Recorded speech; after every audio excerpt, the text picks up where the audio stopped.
Three Hens and a Peacock, written by Lester L. Laminack and illustrated by Henry Cole.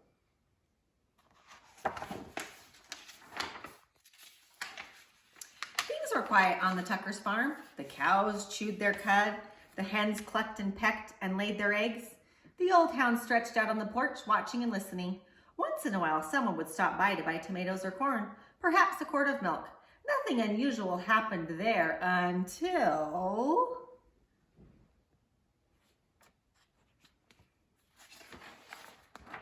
that Peacock showed up. The cows and the hens and the old hound kept right on doing what they had always done.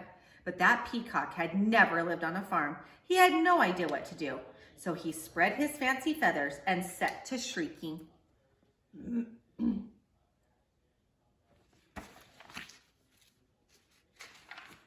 Eventually, the Peacock wandered down the road.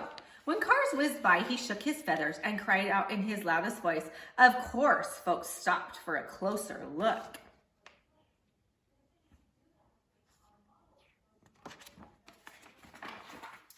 Day after day, more folks stopped to admire the Peacock, and they all bought tomatoes and corn, eggs and milk. Business on the Tuckers' farm was booming. Everyone seemed happy to have visitors stopping by.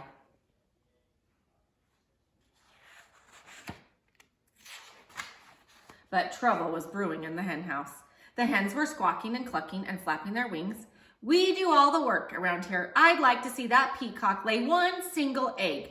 Exactly. He just struts around screaming. I suppose fancy feathers are more important than laying eggs. That lazy Peacock gets all the attention and we do all the work. Look at the Peacock's face.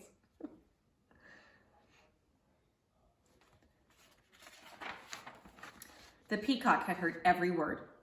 For days he moped about, moaning and groaning. I wish I could be more useful around here. Huh, clucked one hen. The others ruffled their feathers. The old hound stretched and slowly raised his head.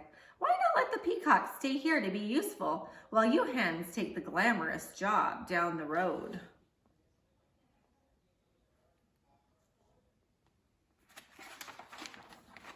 The three hens began clucking to one another. What a wonderful plan. Yes, it's a fabulous idea. Oh, ladies, we simply must fancy up our feathers tonight, and nothing but our brightest beads, bangles, and bows. We'll stop traffic for sure. Why, you girls know I can strut with the best of them. The Peacock perked up. Let's do it, he declared. Tomorrow I'll stay here, sit on a nest, and cluck. And we'll get all gussied up, said the hens. We'll be so glamorous.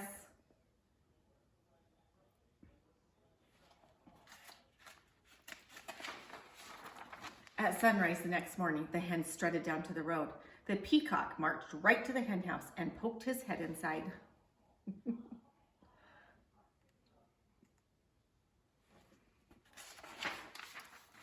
The hens flocked by the road waiting for a car. When they saw one approaching, they clucked and squawked and flapped their wings in a flurry of feathers. But every car whizzed right on by. The Peacock sucked in his tummy and wiggled from left to right, trying to squeeze through the tiny hen house door.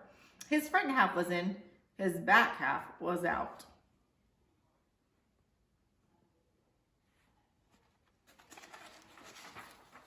Down by the road, those hens tried every chicken trick they knew. Still, no cars stopped. Finally, the Peacock made it into the hen house. He held his breath and pushed with all his might, but no matter how hard he tried, he could not lay a single egg. Not one.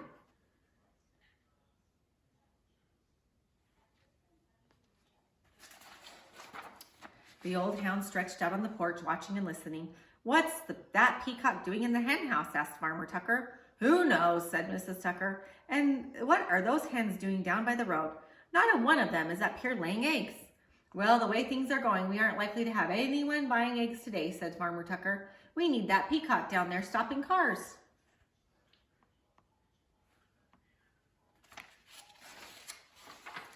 When the Peacock heard that, he smiled, the biggest smile you ever saw on a bird's beak. I am helping, he thought. He squirmed back and forth until he popped out of the cramped hen house. Then he trotted off to find the hens.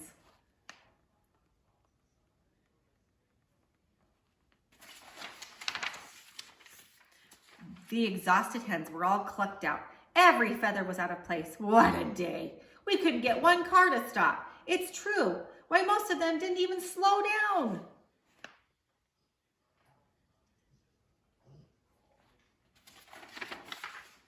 The peacock met the hens as they trudged up the road. I can tell you I'm no good at laying eggs, he said. I'm just not meant for it. One hen nodded.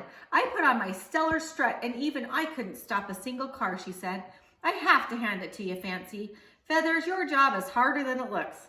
The other hens agreed. The peacock looked relieved.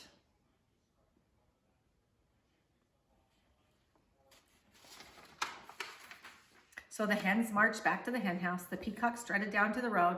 The old hound stretched out on the porch, watching and listening, and things were quiet again on the Tuckers' farm.